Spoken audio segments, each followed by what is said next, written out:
I am extremely excited to be here tonight with my friends Robbie and Mick from Modern English. Guys, thank you so much for being with us here at Inner Edge Music. And we're here at the Echoplex in Los Angeles. This is what, the fourth show of this tour so far, right? Yeah, it's the fourth concert of the Grand Mesh and Lace Tour of North America. Yes. And word on the street is it's been going extremely well. Fans responding really well to hearing that iconic first debut album that you guys put out way back in 1981. It's been absolutely amazing. Yeah. The first, the three concerts have been amazing. Yeah. So let's hope it carries on like that.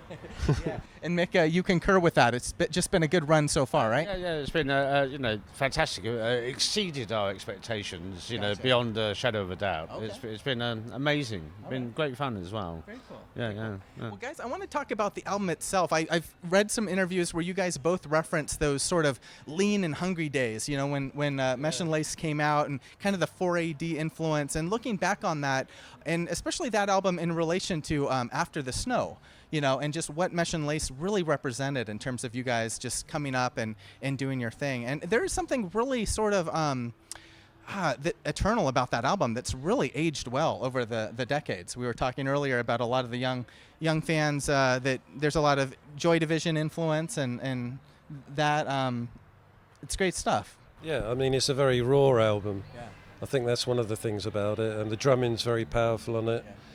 And to be honest, we weren't very good musicians back then, so we used a lot of ideas, sound really. There's a lot of noise on that album. It was just something that happened after punk rock. There was a kind of blossoming from punk rock when it kind of died, and bands were finding their feet, deciding what kind of music they were going to make. And that was the sound of the time. I mean, it's called post-punk now. Yeah. We just called it Mesh and Lace, the album kind of thing. Yeah, indeed. And Mick, kind of in terms of actually playing the whole album in its entirety, are there tracks on this album that you guys had never necessarily played live back in the day that you had to kind of relearn? Or? Well, yeah, there's debates about that. There's a song called Token Man, which I can't ever remember playing live, but apparently Steve. No, Robbie said you guys didn't, so okay. The keyboard player Steve was sure we played it in Paris, but Okay. if we ever did play it live, we might have played it once and said never again. Okay. But, There was a reason, yes. Oh, yeah. Some of the songs, like Rob was saying, it was kind of ideas. We didn't have. The structure was, we'd have an intro, a second part, and then a third part, and then a fourth, and so on and so on. Yeah. And then we'd say, well, we've got to end somehow, so we'll go back to the beginning. Yeah. And then the song would end. Yeah. So, yeah. All right. But generally the other songs, so we have been playing one or two of them in Italy last year and Germany. We introduced some of the older songs, which was, kind of an experiment, and it was great fun, and the audience seemed to love it. Definitely. Especially, it was an eye-opener, Yes. again. Indeed. And a lot of eyes will be open tonight because a lot of fans out here, a lot of buzz about tonight's show here. So very much looking forward to it. Well, guys, looking back at the early years, you guys formed as the Lepers back in 1979. And what was kind of you mentioned, Robbie, kind of the... 77, excuse me. Okay. Sorry. I shouldn't even, I'm not even worthy of doing this interview. I'm sorry, guys. I'll just drop the mic right now. But sort of that era, the punk scene, had really blown up around that time. We did an interview with The Damned recently, and they talked at length about that sort of environment. But then coming into the 1980s, the kind of the post-punk, what was kind of the scene at the time, Robbie, if you could describe it to us? England was, a black and white country. It was, there wasn't as much affluence around as there is now. It was a poor country. Yeah. London was, black and white, it felt like. It doesn't feel like there was a lot of colour there. Margaret Thatcher was in power. Ronald Reagan, there's a guy going past with loads of stuff, look. Hello. Yeah. So it wasn't a pleasant sort of environment. Yeah. So it bred all the punk rock, basically. Yeah. And then, like I said before, out of that, bands just found their own direction. The scene was great. There was like Mute Records in London, 4AD in London, Factory in Manchester. Yeah. There's other ones as well. I mean, there's loads. But and groups of bands were kind of like bees around honey at those labels. Yeah. So you had at least 20 bands that everyone now knows as worldwide, like Depeche Mode, U2. I mean, these were small bands back then who were just starting. And I had read that you actually, back in Essex, you had done a lot of tours with Depeche Mode, a very early Depeche Mode, doing some tours and things like that, right? Well, we played with them at the Bridge House in Canning Town, which is a local pub in London, and a crazy promoter called Steve-O, who went on to do Some Bizarre Records. Okay. He put us on with them. We've come across them various times on our travels because we did one of our albums when they were in the studio next door. They're from the same county as us in England, Essex. Okay. Very cool. Well, Mick, looking back on those years, I'm so fascinated by sort of the 4AD sound, that label, so iconic. And you guys were actually, I don't know the chronology of all of their releases, but certainly one of the first albums to be put out on 4AD, correct? Yes. Yes. Yeah. It was, Bauhaus in the Flat Field was the very first album. I think Colin Newman from Wire, who we all love Wire, he put an album out, and then Mesh and Lace, and then the Birthday Party appeared from, they landed out of the sky, Australia. Yes, Nick Cave, of course, yes. Yeah. And then the Cocteau Twins walked in, and by that time, Vaughan Oliver, the guy that did our artwork, he was kind of the in-house art person. And I think 23 Envelope, of course, and V23, yeah. And I think when Vaughan started to put his stamp on the 4AD records, like Colourbox as well, and everyone basically, Wolfgang Press as well, and that's where I think the identity of 4AD was really kind of like took shape. Definitely. Really. Robbie, same. You concur on that? Just the Vaughan Oliver's influence, that brand, kind of very iconic. Vaughan Oliver is doing our new album sleeve as well. I mean, he's been with us through our whole career. Wow. Okay. So Vaughan's a friend, really. Yeah. Very much. Well, guys, I actually want to talk about the new release. A very exciting news for fans out there. I know that you guys, as a lot of artists nowadays, are doing sort of crowdfunding or crowdsourcing some of their music. In your case, through Pledge Music, and you guys got enough support from fans to actually proceed with the production, correct? It's been an amazing couple of years for us. What with all this Mesh and Lace tour, and then the Pledge campaign, which we hoped would get a certain amount of money and kind of got double that. So we were very pleased. I mean, we really had done well with Pledge Music. But I have to say, when I first tapped in Pledge on my computer, I got up a cleaning product. Oh, okay. I didn't know what it was. Different company, of course. These lads are very clean. Lemon scented? Yes, I can concur, but not quite the same. We'll have a trademark infringement on that. Well, Mick, the new album, man, tell us a little bit more for fans out there. I researched a little bit. I didn't see a title or anything to that effect. So what can we expect in terms of an official release? Okay, it's being mastered on the 27th of this month, it's May.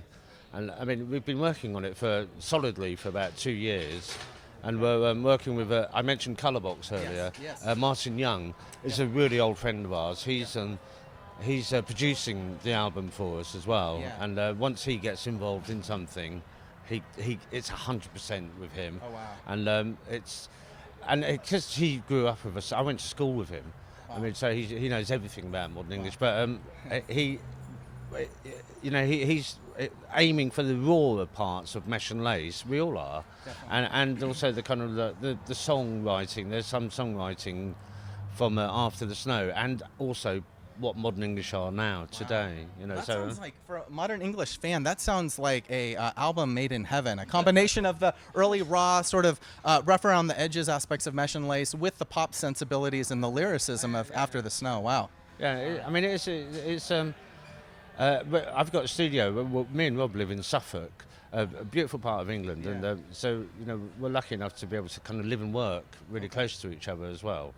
And it's the influences of our surroundings and all of that, and then we have a crazy guitarist, Gary, who comes in and adds his madness to the mix as well.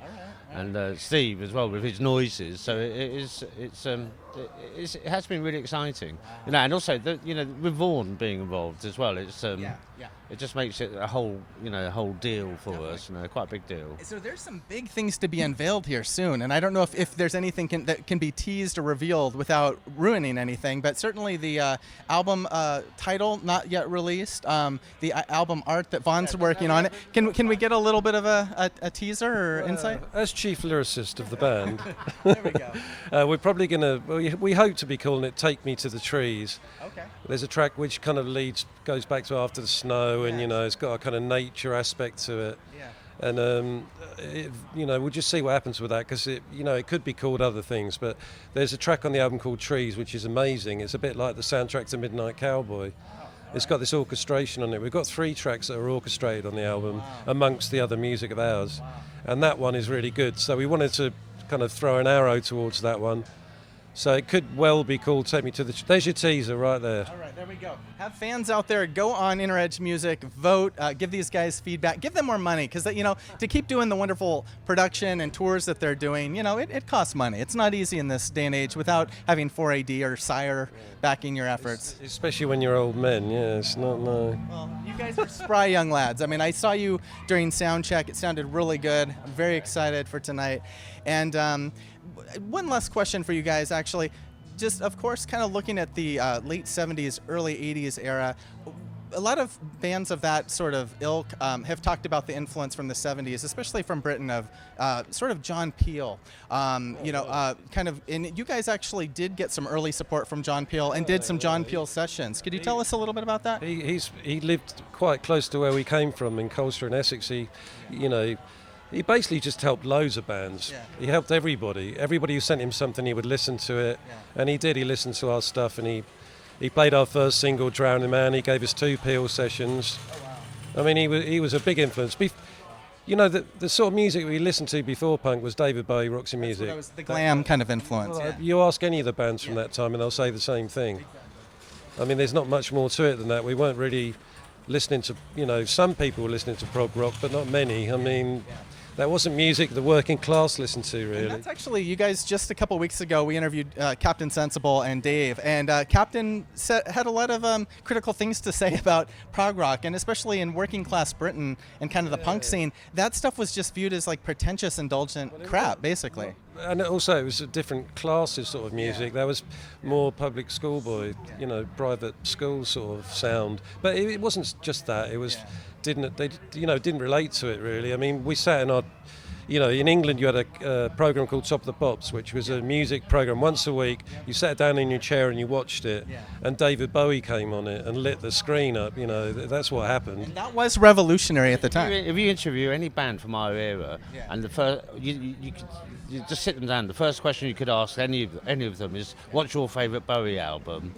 And then the interview would flow amazingly well. You'd have arguments and fights.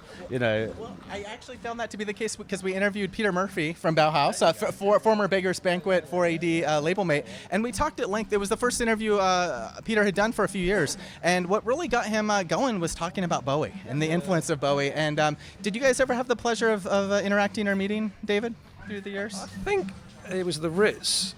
Did he come to the Ritz gig? Yeah, he was up. We did a gig at the Ritz in New York, which is the anniversary of the club. And there wasn't just Bowie there. There was Dylan, Mick Jagger, I think, was there, Olivia Newton-John, John Entwistle. There was a whole bunch of them. Yeah. All right. Yeah. That's the end of the conversation. That's off the record, Studio 54 level stuff. Yeah. I saw him at Earl's Court doing Heroes, and that was the closest I ever got to him. Was like a dot over there. Wow. So. Well, guys, thank you so much for your time, and we wish you all the best on the Mesh and Lace tour. Check it out. Thanks again.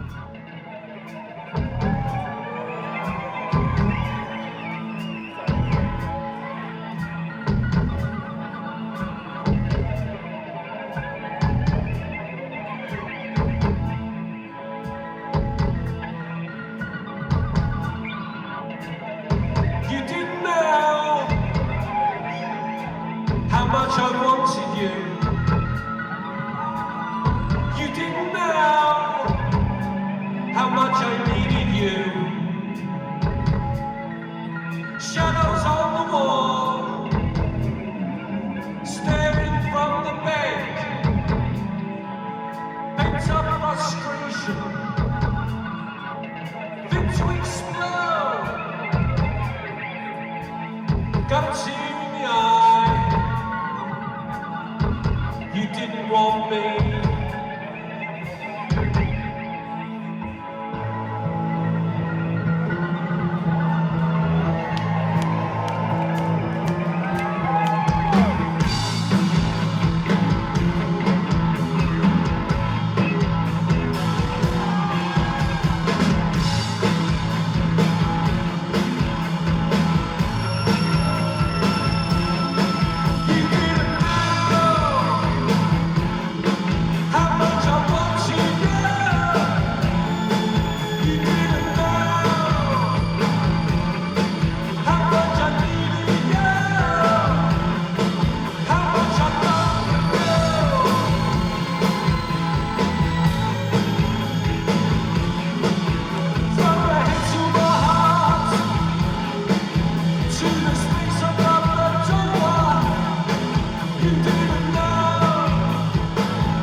yeah.